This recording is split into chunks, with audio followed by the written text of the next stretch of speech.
قرآن مجید سورہ بقرہ اللہ تبارک و تعالی نے ارشاد فرمایا یا ایھا الذین آمنوا کتب علیکم الصیام، اے ایمان والو تم پر روزے فرض کیے گئے، کما کتب علی الذین من قبلکم، اسی طرح جس طرح تم سے پہلے لوگوں پر فرض کیے گئے تھے، لعلکم تتقون، تاکہ تم پرہیزگار ہو جاؤ، متقی ہو جاؤ، اللہ سے ڈرنے والے بن جاؤ، گناہوں سے بچنے والے بن جاؤ، اپنی زندگی کو رب رسول کے احکامات کی روشنی میں گزارنے والے بن جاؤ۔ روزہ ایک پریکٹس ہے، ایک مجاہدہ ہے، ایک جد و جہد ہے۔ جد و جہد کس چیز کی؟ اللہ کی رضا کے مطابق اپنے آپ کو ڈھالنے کی جد و جہد۔ صوم کا لغوی معنی ہوتا ہے رک جانا۔ حلال رزق سامنے پڑا ہے، حلال مشروب سامنے پڑا ہے، حلال رشتہ بیوی کا موجود ہے، لیکن ان سب چیزوں سے حالت روزہ میں رکنا، اللہ کی رضا کے لیے رکنا، اس کا نام روزہ ہے۔ صوم کا معنی رکنے کے ہیں، پرہیز کرنے کے ہیں، بچنے کے ہیں۔ ہر چیز موجود ہے لیکن اللہ کا حکم نہیں ہے تو لہٰذا کھا نہیں سکتے۔ تو رب فرماتے جب جائز چیزیں تو میری مرضی کے بغیر میرے حکم کے نہیں کھا سکتا، تو نے رکنا ہے تو حرام کیسے کھا لیتا ہے؟ جائز چیز کے لیے تجھے حکم ہے، میں کہوں تو کھائے گا، میں کہوں تو نہیں کھائے گا۔ میں نے حکم دے دیا، جائز ہے، روٹی ہے، کھانا ہے، گوشت ہے، تیری فریج میں پڑا سارا کچھ، تو با اختیار ہے، منہ میں دانت بھی ہیں، ہضم کرنے کو ہاضمہ بھی ہے، بھوک کی شدت بھی ہے، پر میری اجازت کے بغیر تو کھا سکتا؟ روزہ رکھ لیا، اب تجھے حکم نہیں کہ تو کھائے۔ جب جائز چیز میری مرضی کے بغیر نہیں کھا سکتا تو ناجائز کیسے کھائے گا؟ میرے نبی پاک علیہ السلام نے اپنے خوبصورت الفاظ کے اندر اس مفہوم کو بیان فرمایا۔ محبوب پاک صلی اللہ علیہ وسلم فرماتے جس نے جھوٹ نہیں چھوڑا، غیبت نہیں چھوڑی، برائی نہیں چھوڑی، اللہ کو اس کے بھوکے پیاسے رہنے کی کوئی ضرورت نہیں۔ وہ کاہے کا رکا ہے؟ جب کوئی کام تو اس نے اللہ کی رضا والا کیا نہیں۔ روزہ رکھ کے دغا کر رہا ہے، روزہ رکھ کے جھوٹ بول رہا ہے، روزہ رکھ کے کم ماپ رہا ہے، تول رہا ہے، دھوکہ دے رہا ہے، رشوت لے رہا ہے، فراڈ کر رہا ہے، حرام کا مال کٹھا کر کے کہتا ہے اس میں سے چلو 10 دیگیں بھی پکا دیں گے۔ وہ بھائی جو کام اللہ نے تجھے کرنے کو حکم دیا تھا، جب تو وہ بجا ہی نہیں لا رہا، مقصد روزہ ہی تو حاصل، لعلکم تتقون۔ روزے کا مقصد یہ ہے کہ تو پرہیزگار ہو جائے۔ میرے نبی پاک علیہ السلام کی بارگاہ عالی مرتبت میں 2 عورتیں آئیں، یہ چیزیں کھا لو، کہنے لگی محبوبہ ہم نے روزہ رکھا ہوا ہے۔ فرمایا نہیں، تمہارا تو روزہ نہیں ہے، حضور رکھا ہوا ہے روزہ، سحری سے لے کر اب تک کچھ نہیں کھایا، شام تک بھی نہیں کھائیں گی۔ محبوب نے فرمایا ذرا کہہ تو کرو، الٹی تو کرو۔ کہہ کی تو ان کے حلق سے خون بھی نکلا اور گوشت کے لوتھڑے بھی نکلے، پھوٹیاں بھی نکلی۔ نبی پاک نے فرمایا وہاں بیٹھ کے تم نے اپنے جاننے والوں کی غیبت نہیں کی، چغلی نہیں کھائی؟ خاموش ہو گئیں، گردنیں جھک گئیں۔ نبی پاک نے فرمایا تم نے قرآن نہیں پڑھا کہ جو اپنے بھائی کی غیبت کرتا ہے وہ مردہ بھائی کا گوشت کھاتا ہے؟ تو گوشت کھا کے بھی تمہارا روزہ رہ گیا ہے۔ کس طرح کا روزہ ہے کہ صاحب روزہ رکھ کے نہ رکھنے والوں پہ تنقید کر رہے ہیں؟ تراویحاں پڑھ کے نکلے ہیں تو کہتے ہیں میں اکیلا ہی نیک ہوں، باقی تو محلے میں کوئی پڑھتا ہی نہیں۔ یہ کیسا تیرا روزہ ہے کہ تو روزہ رکھ کے تو اس کے مقصد کو نہیں سمجھا؟ لعلکم تتقون۔ روزہ دار تو وہ ہے کہ روزہ رکھا ہوا ہے، کھانے بھی سے رکا ہے، پینے سے بھی رکا ہے، عمل زوجیہ سے بھی رکا ہے، پھر وہ جھوٹ سے بھی رکے، غیبت سے بھی رکے، بدنگاہی سے بھی رکے، حرام خواری سے بھی رکے ساری چیزوں سے۔ یہ بتلائیے کہ روزے کی حالت میں اپنی بیوی کے پاس جانا منع ہے تو غیر محرم کو دیکھنا جائز ہے؟ ہمارے ٹی وی پہ میں نے پہلے بھی کہا تھا کہ ہم ٹھیکیدار اور ذمہ دار نہیں ہیں مذہب کے۔ یہاں ہمارے آنے سے پہلے بھی کوئی بیٹھا تھا، ہم مریں گے تو یہاں ہم سے بڑے بڑے نیک لوگ بیٹھے ہیں، کوئی بندہ ذمہ دار نہیں ہے۔ بڑے بڑے کج کلا، صاحب جبہ و دستار، بڑے بڑے صاحب بصیرت، آئمہ، فقہاء، علماء، زعماء، نقباء، صوفیاء، اولیاء، غوث، کتب، ابدال، اوتاد، کتب الاقطاب، جانے کون کون آئے، علماء آئے، مفسرین آئے، محدثین آئے، گزر گئے۔ ہم تو خاک نشین لوگ ہیں، تھوڑا کام کرنے والے، تھوڑی صلاحیت رکھنے والے۔ لیکن بھائی اگر کرتے ہیں تو ایک کام کرتے ہیں، ساتھ دوسرا نہیں کرتے۔ یہ کس طرح کا دین سکھانے لوگ نکلے؟ کہ شوال سے لے کر شعبان تک گانا سنایا جائے گا، شعبان سے لے کر شوال تک ناچ گانا کیا جائے گا، شوال سے لے کر شعبان تک دھما چوکڑی ہوگی، رمضان آئے گا تو حدیثیں سنائی جائیں گی، رمضان آئے گا تو لوگوں کو قرآن پڑھ کے سنایا جائے گا۔ یہ مذہب بانج نہیں ہے کہ گویے مذہب سکھائیں گے، ایکٹر مذہب سکھائیں گے، یہ مذہب بانج نہیں ہے کہ ایک گلاس کے اندر پہلے شراب پی لو پھر اسی گلاس میں رمضان آئے تو شہد بانٹنا شروع کر دو، یہ بانج نہیں، یہ میرے رسول اللہ کا مذہب ہے۔ اگر تمہیں شوق ہے دین سیکھنے سکھانے کا، یکم رمضان کو توبہ کرو اور کہو کہ ہم ٹی وی پہ بیٹھ کے حدیثیں سنائیں گے تو سارا سال سنائیں گے، اور جس زبان سے حدیث نکلے گی پھر اس سے کبھی گندا گانا نہیں نکلے گا، پھر کبھی ناچ گانا نہیں ہوگا۔ یہ کون سا مذہب ہے جو بیویاں سکھا رہی ہیں؟ یہ کون سا دین ہے جو عورتیں سکھا رہی ہیں؟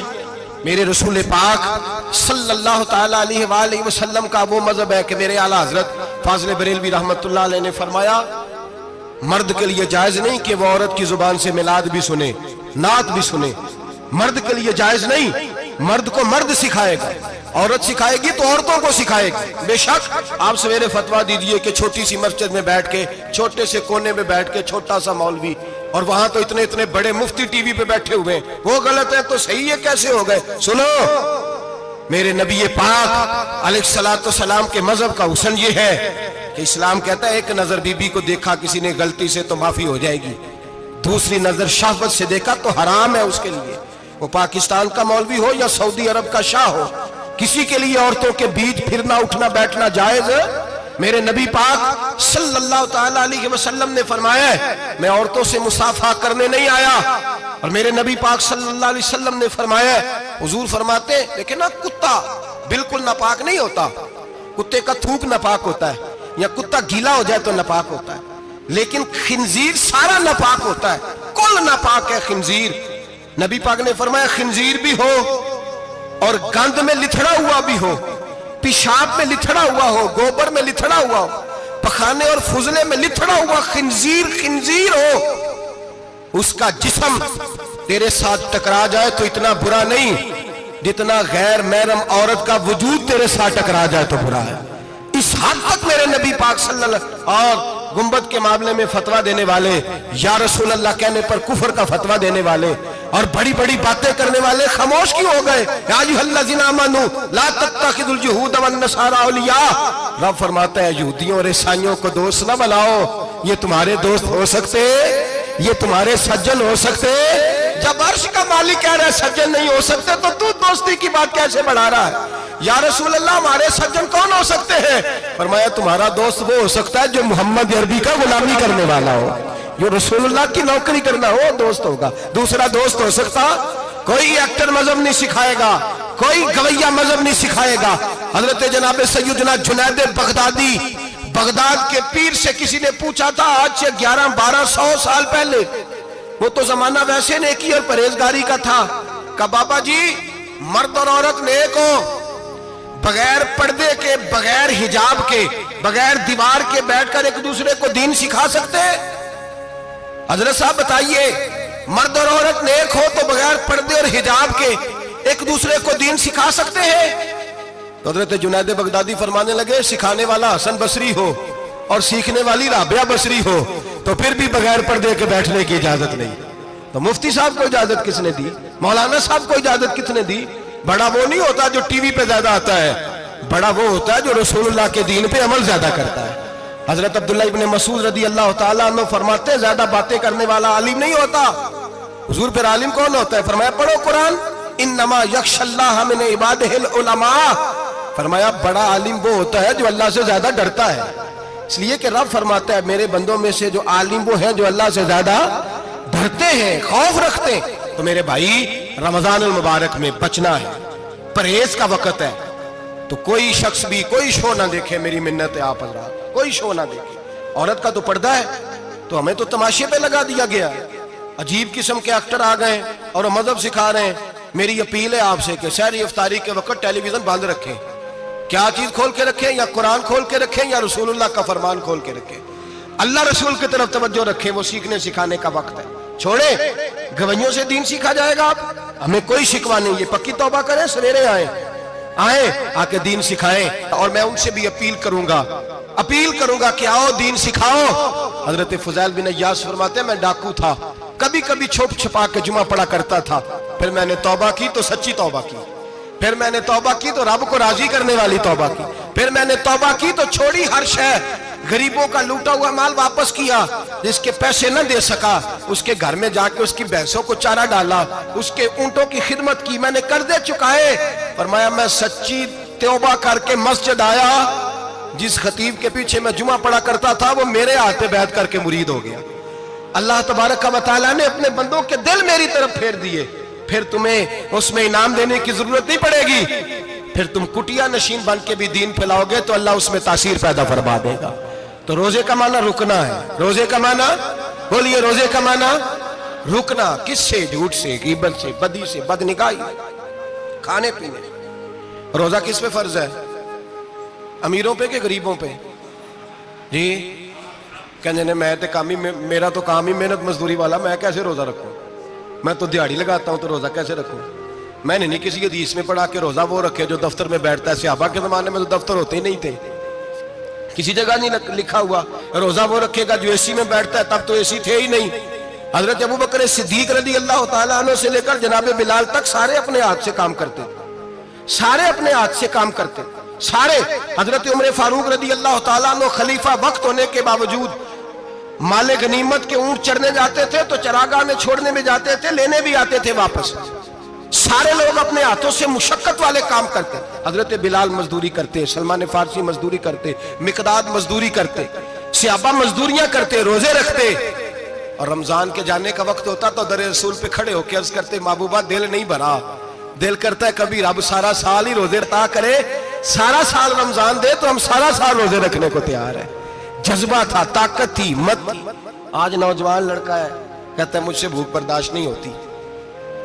میرے بھائی رب بیماری لا دینا، اللہ سے دعا مانگے اللہ شفائے عطا فرمائے، اور دعا کرے اللہ آزمائش سے محفوظ فرمائے۔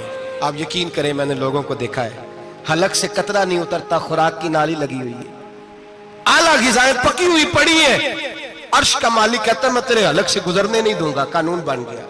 میں نے دیکھا ہے ڈرپ پہ لوگ زندہ ہے، بوتل لگی ہوئی ہے، گلوکوز کی، گزارا چل رہا، اعلیٰ غذائیں پڑی ہیں، لاکھوں روپیہ تجوری میں پڑا ہے۔ مالک کہتا ہے تو نہیں کھا سکتا تو وہ کھانے نہیں دیتا، نہیں کھانے دیتا۔ ایک شخص یورپ کے علاقے کا، میں کسی کالم نویس کا پڑھ رہا تھا، وہ کہتا ہے میری خربوں میں جائیداد ہے لیکن میرے معدے میں ایسی تکلیف ہے کہ میں آٹے کو چھان کر جو اوپر سے بورا نکلتا ہے صرف وہ کھا سکتا ہوں، اس کے علاوہ میں کائنات کی کوئی نعمت کھا نہیں سکتا۔ اور میرے بھائی وہ جب چاہے تو بڑے بڑے کھانے کھانے سے تجھے روک دے، تیرے دانت چبانے کے قابل نہ رہے، زبان نگلنے کے قابل نہ رہے، معدہ تیرا ہضم کرنے کے قابل نہ رہے، وہ جب چاہے تو جو مرضی کر لے۔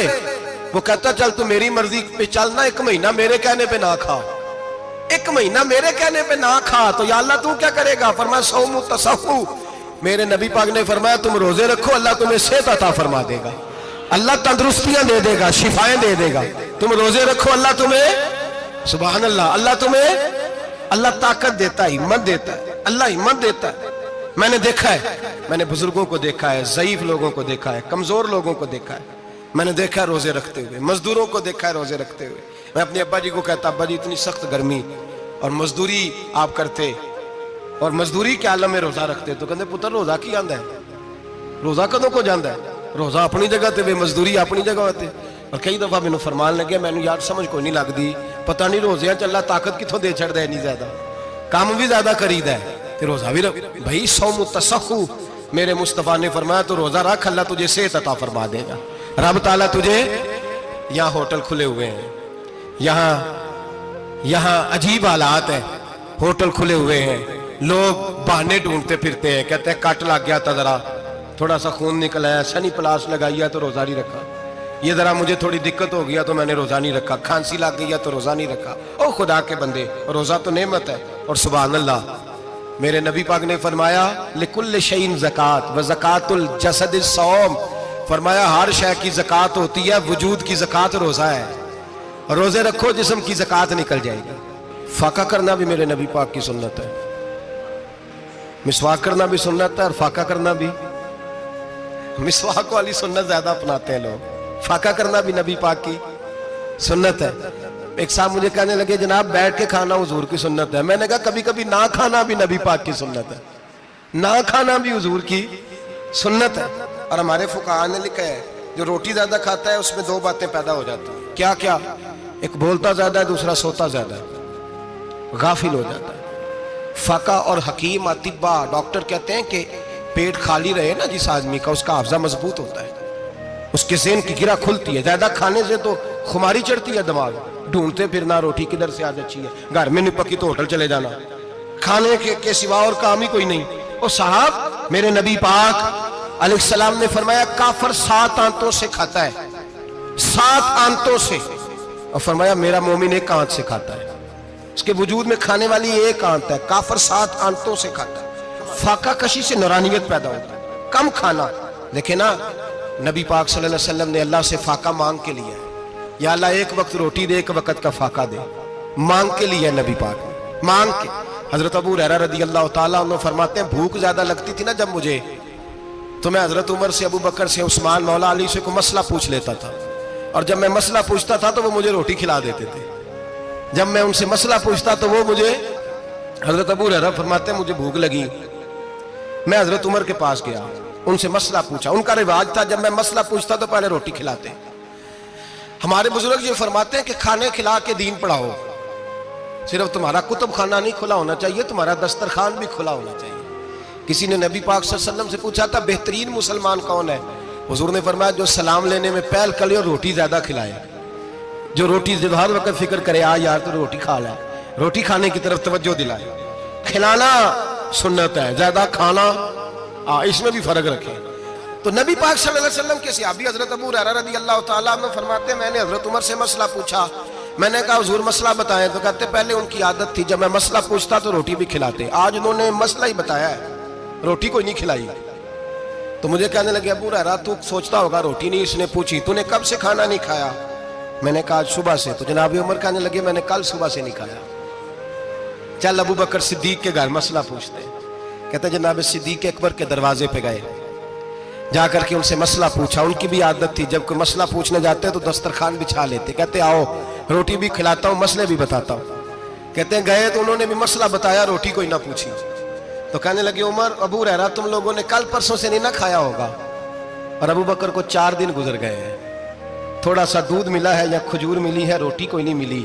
چلو در رسول پہ چلتے, آؤ حضور کی بارگاہ. کہتے ہیں نبی پاک کی بارگاہ میں آئے, حضور نے چہرے دیکھے, کریم سے مسئلہ نہیں پوچھنا پڑا. میرے مصطفیٰ کریم نے فرمایا بھوک لگی ہوئی ہے تم تینوں کو, 3-4 دن ہو گئے. اللہ کے رسول نے فرمایا مجھے پورا ہفتہ ہو گیا ہے. سبب کچھ اور ہے جس کو تو خود سمجھتا ہے. زوال بندہ مومن کا بے زری سے نہیں, بھوک نقصان کا وجہ نہیں بنی, وجہ کوئی اور بنی ہے. رشوتیں جو بازار گرم ہوئے ہیں لوٹ مار کے, یہ روٹی کے لیے نہیں, یہ زیادہ کھانے کے لیے, یہ بینک بیلنس کے لیے گرم ہے. یہ لوٹ مار کا مقصد کوٹھیاں بنانا ہے, روٹی کا تو رب کریم کا وعدہ ہے. جو روز روتا ہے شام کو کہ میرا کاروبار کوئی نہیں, اصل میں کہتا ہے بنگلہ کوئی نہیں, اصل میں کہتا ہے کار کوئی نہیں, پجاروں کوئی نہیں, روٹی تو اللہ عطا فرماتا ہے, اس کا وعدہ ہے. فرمایا حضور نے 3 دن بیت گئے, چلو. میرا بے تکلف صحابی ہے ابو الحسن انصاری, وہ بڑے نصیب والے ہوتے ہیں جن کو میرے نبی پاک خود کہتے تھے کہ تیری فلانی ذمہ داری ہے. اس زمانے کا تو کسی کو کہہ دیا جائے تیری ذمہ داری ہے تو کہتا ہے یہ تو پھٹیکے ڈالنے لگ گئے, یہاں سے تو چھٹی کر دینی چاہیے. خوش ہوتے تھے صحابہ کہ ہماری ذمہ داری لگی. کہتے ہیں حضرت ابو الحسن انصاری کے گھر گئے, نبی پاک نے فرمایا بھوک بڑی لگی ہے کھانا لا. کہتے ہیں حضور نے اسے کہا تو اس آدمی کو تو وجد ہی ہو گیا. اس نے کہا میرے اتنے نصیب کہ حضور کا یہ کھانا کھلا. آؤ دیکھو دنیا والوں, آج جو سب سے زیادہ عزت والا ہے وہ میرا مہمان بنا ہوا ہے. فرماتے ہیں وہ دوڑے گئے, بکری اٹھائی, ذبح کی, بیوی کو کہنے لگے روٹی تیار کر. ادھر کھجوریں توڑی, انگور توڑے, کہنے لگے حضور آپ جب تک تناول کریں تب تک کھانا پک جاتا. حضرت عمر کہتے ہیں روٹی پک کے آئی, بڑا پیارا گوشت, بڑا اچھا سالن, بڑا خوبصورت خلوص والا کھانا. فرماتے ہیں میں نے بڑا ہی کھایا. نبی پاک نے نا ایک روٹی لی اور چھوٹی چپاتی, تھوڑا تھوڑا سالن کونوں سے, اور جب نبی پاک نے کھا لیا تو حضور کی آنکھوں میں آنسو آئے. حضرت عمر کہنے لگے حضور روئے کیوں؟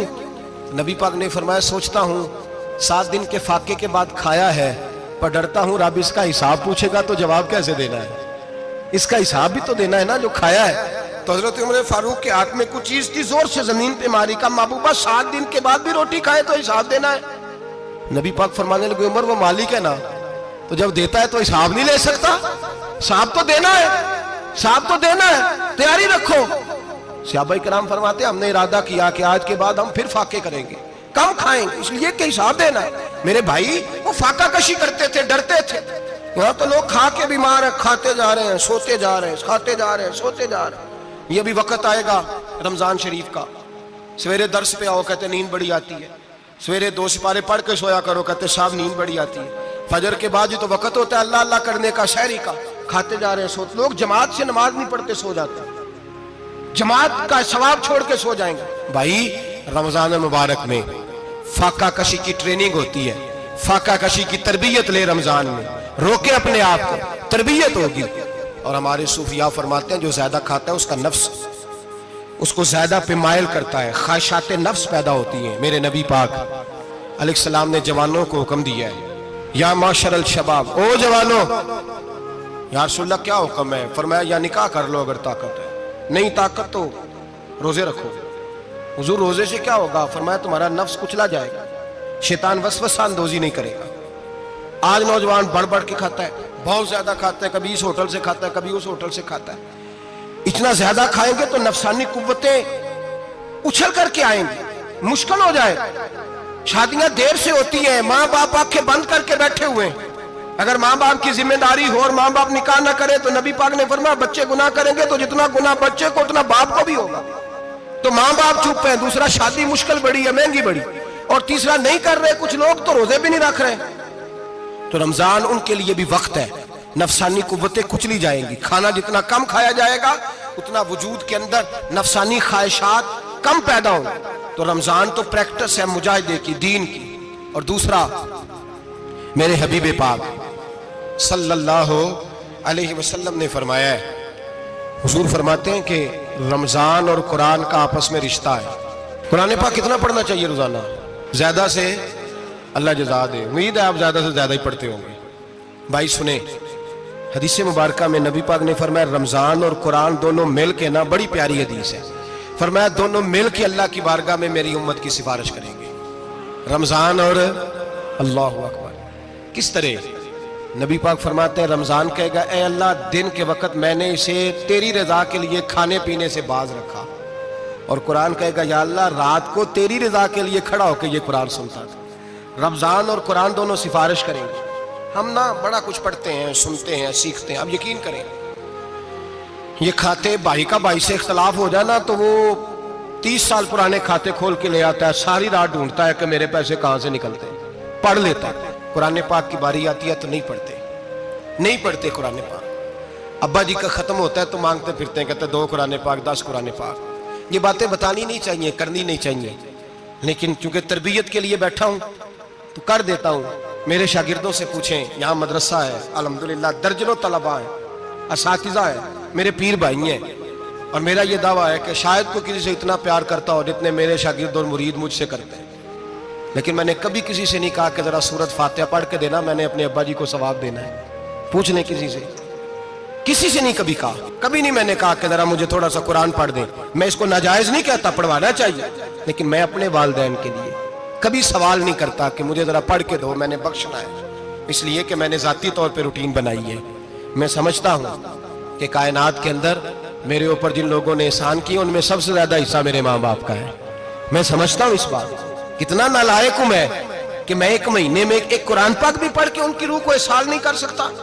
میرا یہ طریقہ ہے ذاتی، میں قدغن نہیں لگاتا، میرا ذاتی طریقہ یہ، الحمد سے شروع کرو اور 2 سورتیں چھوڑ کے قرآن پاک ختم کر دو آخری، اور پھر فلق اور ناس صورتیں ساتھ لے جاؤ۔ یہاں بیٹھ کے سالے ثواب نہیں کرنا، ختم نہیں دلانا، ساتھ لے جاؤ، قبر پہ کھڑے ہو جاؤ اور فلق اور ناس صورتیں قبر پہ بیٹھ کے تلاوت کرو، اور جو قرآن مجید پڑھا ہے ان کی روح کو وہاں احسال کرو۔ او بھائی، اولاد جب ماں باپ کے لیے پڑھتی ہے تو اسے کہنا نہیں پڑتا اللہ بخش دے، اس لیے کہ اولاد کی نیکیاں خود بخود ماں باپ کے کھاتے میں جمع ہوتی ہیں، خود نیکیاں جمع ہوتی ہیں۔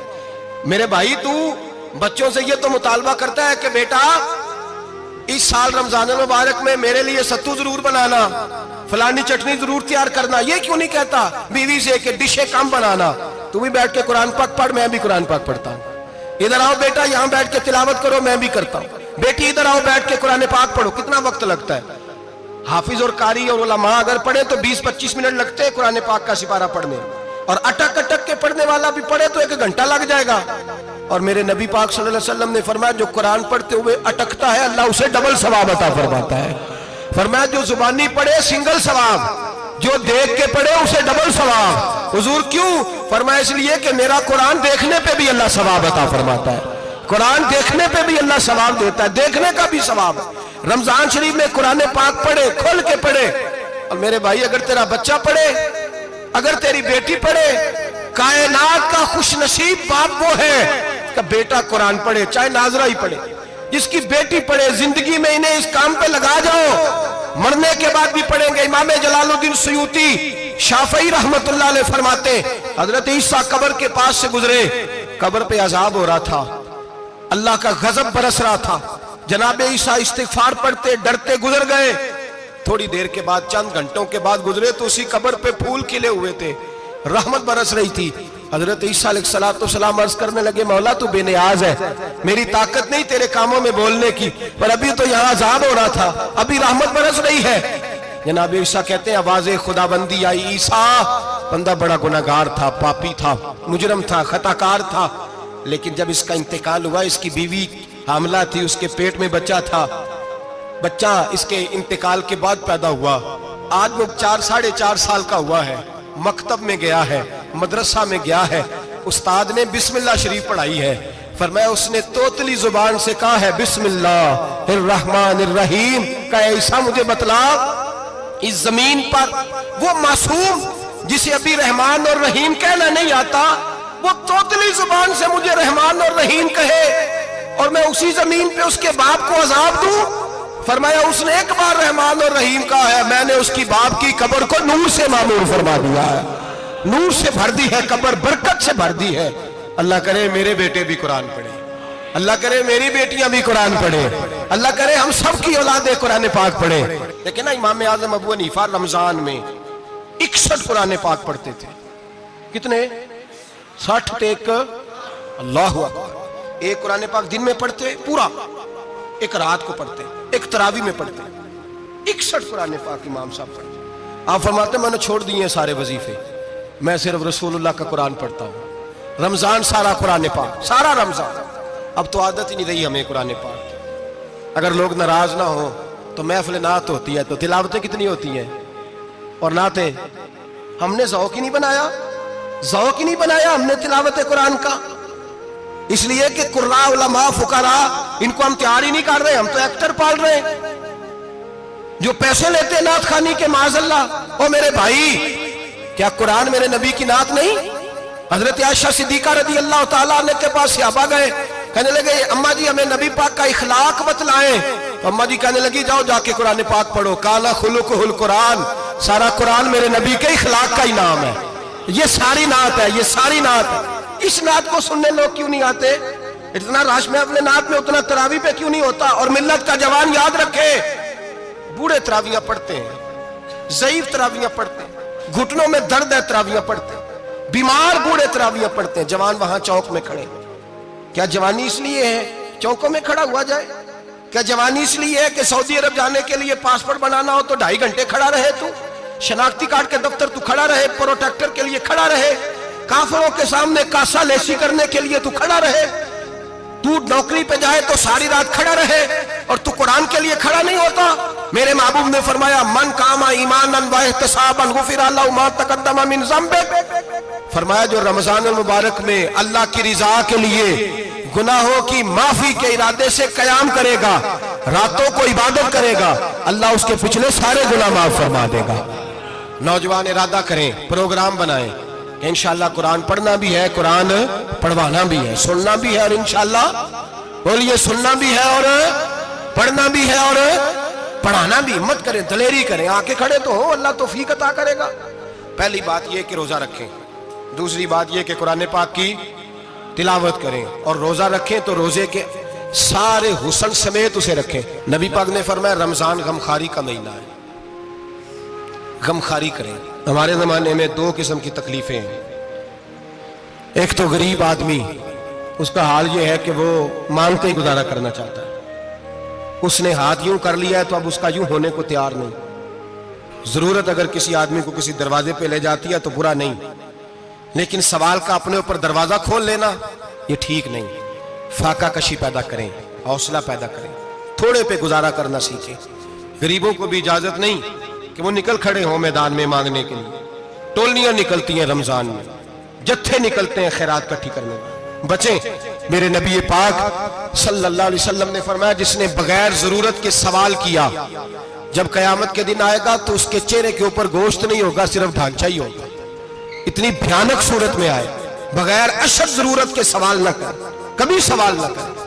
اور امیروں سے گزارش ہے کہ رمضان ہمدردی کا مہینہ ہے, ہمدردی کریں تو سامنے والے کی عزت کا بھی خیال کریں. یہ بات درست ہے کہ غریب سیاڑا نہیں ہوتا, اس لیے کہ جس کی جیب میں پیسے نہیں ہوتے بھائی اسے عقل بھی نہیں ہوتی. جس کے گھر کار نہیں ہوتی اسے چلانے کا طریقہ, جس کے گھر اوون نہیں ہوتا اسے چلانے کا طریقہ بھی نہیں آتا. جس کے گھر میں چیزیں ہوتی ہیں اسے چلانا بھی آ جاتا ہے. جدے گھر دانے اور کملے بھی اس کے سیانے ہو جاتے ہیں. تو چودھری صاحب, سیٹھ صاحب, نواب صاحب آٹا تقسیم کرتے ہیں, کھڑے ہو کے فوٹو کھچاتے ہیں, فیس بک پہ دیتے ہیں, اور ایک آٹے کا تھیلا اور 10 اخباروں میں فوٹو. اللہ سے ڈریں. رمضان ہمدردی کا مہینہ, ہمدردی کا.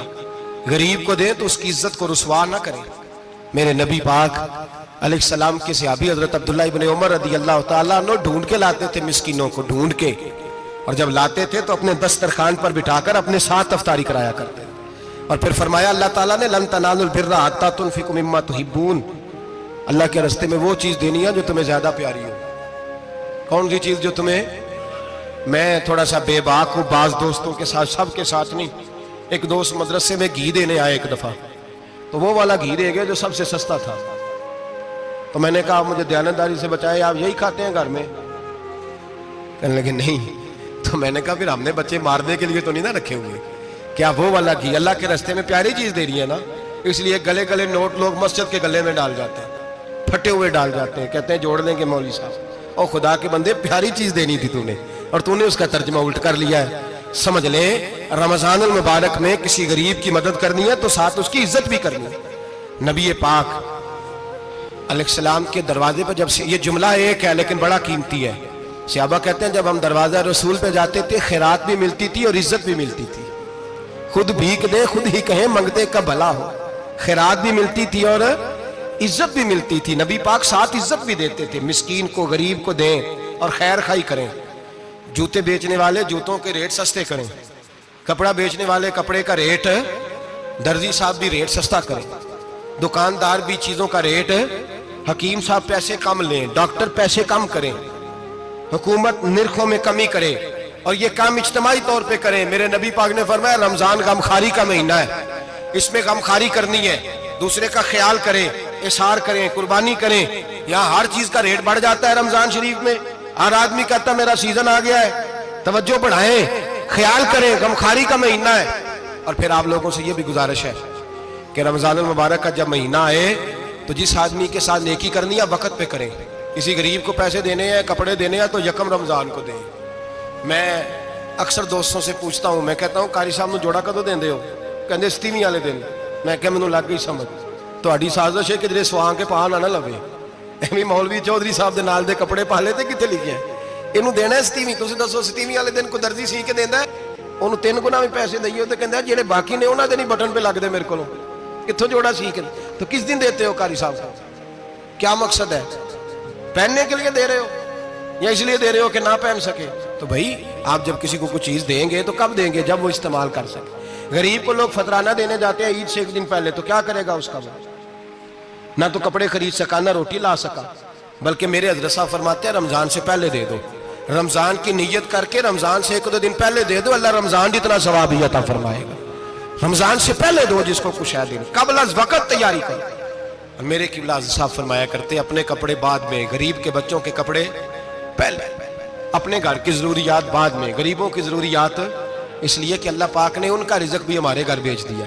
ہماری ڈیوٹی لگائی ہے کہ تم نے بانٹنا، بانٹنے والے بنو، اور یہ ذہن بنائے کہ پتہ نہیں کس کا حصہ تھا جو اللہ نے میرے گھر بھیجا، یہ ذہن بنا کے بانٹ، اور جس کو دینے جائیں ہاں آپ کو اجازت ہے تھوڑا بہت پتہ کرنے کی، لیکن تھوڑا بہت تفتیش کرنے کی اجازت، بال کی کھال اتارنے کی اجازت۔ میں نے دیکھا ہے لوگ غریبوں کا انٹرویو لیتے ہیں، تیرا تو فلانا کمانے والا نہیں، تیرا تو فلاں بچہ، او بھائی بہت سارے غریب ایسے ہیں، بڑے ہیں جو کمانے کی کوشش کرتے ہیں لیکن ان کا سبب نہیں بنتا۔ ہاں ہے ایسے لوگ جو سعودی عرب چلے گئے ہیں، کہتے ہیں تیرا تو فلاں باہر نہیں گیا، ہے گیا ہے، لیکن سارے سعودی عرب جانے والے بھی مال کمانے کی طاقت نہیں رکھتے، کئی وہاں بھی بیٹھ کے بیچارے قرضوں میں الجھے ہوئے ہیں، وہاں والوں کے ظلم کا شکار ہے، بہت ساری آزمائشوں میں تو تفتیش کرتا ہے۔ میرے امام شافعی کا ایک جملہ اگر آپ کو یاد رہ گیا تو بات بن جائے گی۔ امام شافعی رحمت اللہ، بلکہ حضرت غوث اعظم جیلانی کے پاس وہ بات آپ کو زیادہ فائدہ دے گی۔ حضرت غوث اعظم جیلانی کو ان کا ایک مرید سمجھانے لگ گیا، کہنے لگا حضرت جی آپ سب کو ہی دیتے رہتے ہیں، ہر بندہ مستحق نہیں ہوتا، ذرا ٹٹول کے دیا کریں۔ تو غوث اعظم جیلانی فرمانے لگے بھائی مجھے تو لگتا ہے تو بھی ان چیزوں کا مستحق نہیں تھا جو اللہ نے تجھے عطا کر دی ہے، پہلے تو بتا تو مستحق تھا، تجھے اپنی حیثیت اوقات کا پتہ ہے جو اللہ نے تجھے دے دی ہے، طاقت تھی، کوالٹی تھی، تیرے اندر وہ صلاحیت تھی، رب نے تو نہیں تیری تفتیش کی کہ تو قابل ہے کہ نہیں، تو اللہ کے بندوں کی تفتیش کرتا پڑتا ہے۔ امام شافعی فرمایا کرتے، امام شافعی فرماتے رب تجھے پرکھ کے نہیں دیتا، ٹٹول کے نہیں دیتا، رسوا کر کے نہیں دیتا، تو غریبوں کے ساتھ یہ سارا ظلم کیوں کرتا ہے؟ بس پتہ چل گیا وہ ضرورت مند ہے تو دے، اس لیے کہ اجر تجھے غریب نے نہیں دینا، اجر اللہ نے دینا ہے، اور اللہ اجر عمل پہ نہیں دیتا، اللہ تو نیت پہ اجر عطا فرماتا ہے۔ تو نیت دیکھ تیری کس طرح کی، تو میرے بھائی غریب کو دے قبل از وقت دے۔ رمضان مبارک میں چوتھا کام، بات آخری اور چوتھا کام سنیں، رمضان میں دین سیکھیں۔ شیطان قید ہوتا ہے زیادہ سے زیادہ، اور جب آدمیوں کا پیٹ خالی ہوتا ہے نا تو ذہن جو ہوتا ہے نا وہ بھی اس کا فریش ہوتا ہے، اس میں کوشش کریں دین سیکھنے کی۔ میرے نبی کریم صلی اللہ علیہ وسلم نے اس دین کو علم کا دین قرار دیا ہے، شعور کا دین قرار دیا ہے، فہم کا دین قرار دیا ہے۔ نبی پاک صلی اللہ علیہ وسلم نے فرمایا ایک عبادت کرنے والا عشاء کے بعد کھڑا ہو اور فجر تک نماز پڑھتا رہے، ایک عالم دین عشاء پڑھ کے سو جائے، اٹھ کے فجر پڑھ لے، تو وہ 70 عبادت کرنے والوں کا درجہ زیادہ نہیں، عالم کا درجہ پھر بھی زیادہ ہے، اس عالم دین کا درجہ زیادہ ہے، اس لیے کہ وہ لوگوں کو آگاہی دیتا ہے، شعور بخشتا ہے۔ یہ دین جو ہے یہ، اور نبی پاک صلی اللہ علیہ وسلم نے فرمایا عبادت کرنے والے پر عالم کا درجہ اتنا ہی زیادہ ہے جتنا میرا درجہ اپنے غلاموں پر زیادہ ہے۔ عالم کو حضور نے اتنا بڑا مقام دیا، دین سیکھیں، شعور حاصل کریں، یہ فقاہت کا دین ہے، شعور حاصل کرنے کا دین ہے۔ اور نبی پاک صلی اللہ علیہ وسلم نے فرمایا دین کی ایک بات سیکھ لینا 1000 نفل پڑھنے سے زیادہ درجہ رکھتی ہے، دین کی ایک بات سیکھ لینا 1000 جنازے میں شرکت سے زیادہ درجہ رکھتی، دین کی ایک بات سیکھ لینا، میرے نبی پاک صلی اللہ تعالیٰ علیہ وسلم ارشاد فرماتے 1000 مریض کی عیادت کرنے سے زیادہ درجہ رکھتی۔ فرمایا جس نے رات کے ایک لمحے میں دین کی ایک بات سیکھی، اللہ اسے ساری رات عبادت کرنے سے زیادہ ثواب عطا فرمائے گا۔ میرے ایسا فرمایا کرتے جب سیکھنے والے کو یہ ثواب ملے گا تو بتائیے سکھانے والے کو کتنا ثواب ملے، اسے اللہ کتنا درجہ۔ رمضان آ رہا ہے، شیطان قید ہے، دین پھیلانے کی کوشش کریں، جد و جہد کریں۔ بڑی نیند آتی ہے فجر پڑھ کے، لیکن اگر کسی کا ارادہ بن جائے کہ دین سیکھنا بھی ہے اور دین بچوں کو، تو پھر کوئی نیند غلبہ۔ ایک مثال ایک عالم نے سمجھائی، کوئی بزرگ تھے درویش عالم، ان کے پاس ایک عورت آئی، کہنے لگی میں بچوں کو سویرے بڑا جگاتی ہوں، بچے جاگتے نہیں نماز کے لیے۔ بڑا عجیب جواب دیا بزرگوں نے، درویش نے، عالم نے، کہنے لگے بی بی کیوں نہیں جاگتے، جگایا کر، بیدار کیا کر، اٹھایا کر۔ کہنے لگی بڑی جدوجہد کرتی ہوں، اٹھتے نہیں، بیدار نہیں ہوتے۔ اللہ والے تھے نا، کہنے لگے یہ بتا اگر اس کمرے میں آگ لگ جائے تو پھر بچوں کو کیسے بیدار کرے گی، آگ سے بچانے کے لیے کیا کرے گی؟ پھر تو بالوں سے پکڑ بھی گھسیٹنا پڑا تو گھسیٹ کے کمرے سے لاؤں گی، پھر تو چوٹیں لگتی ہیں تو لگ جائیں، پھر میں پرواہ نہیں کروں گی۔ آپ فرمانے لگے یوں سمجھ لے جہنم کی آگ جل رہی ہے، اگر تیرے بچے نے نماز نہ پڑھی تو آگ لگ جائے گی، اگر اس نے عبادت نہ کی تو اسے آگ، اب جیسے بھی تجھے اٹھانا پڑتا ہے اٹھا گھسیٹ کے باہر لا، لیکن اس کی نماز قضا۔ نیند بڑی آ رہی ہے سویرے، لیکن اگر دین نہ سیکھا تو مشکل ہو جائے گی۔ جیسے بھی اپنے آپ کو جگانا چاہیے، ہمت کرنی چاہیے، دلیری کرنی چاہیے۔ ہمیشہ مدحت خیر الانام میں گزرے، دعا ہے یہ عمر درود و سلام میں گزرے۔ آخر دعوانا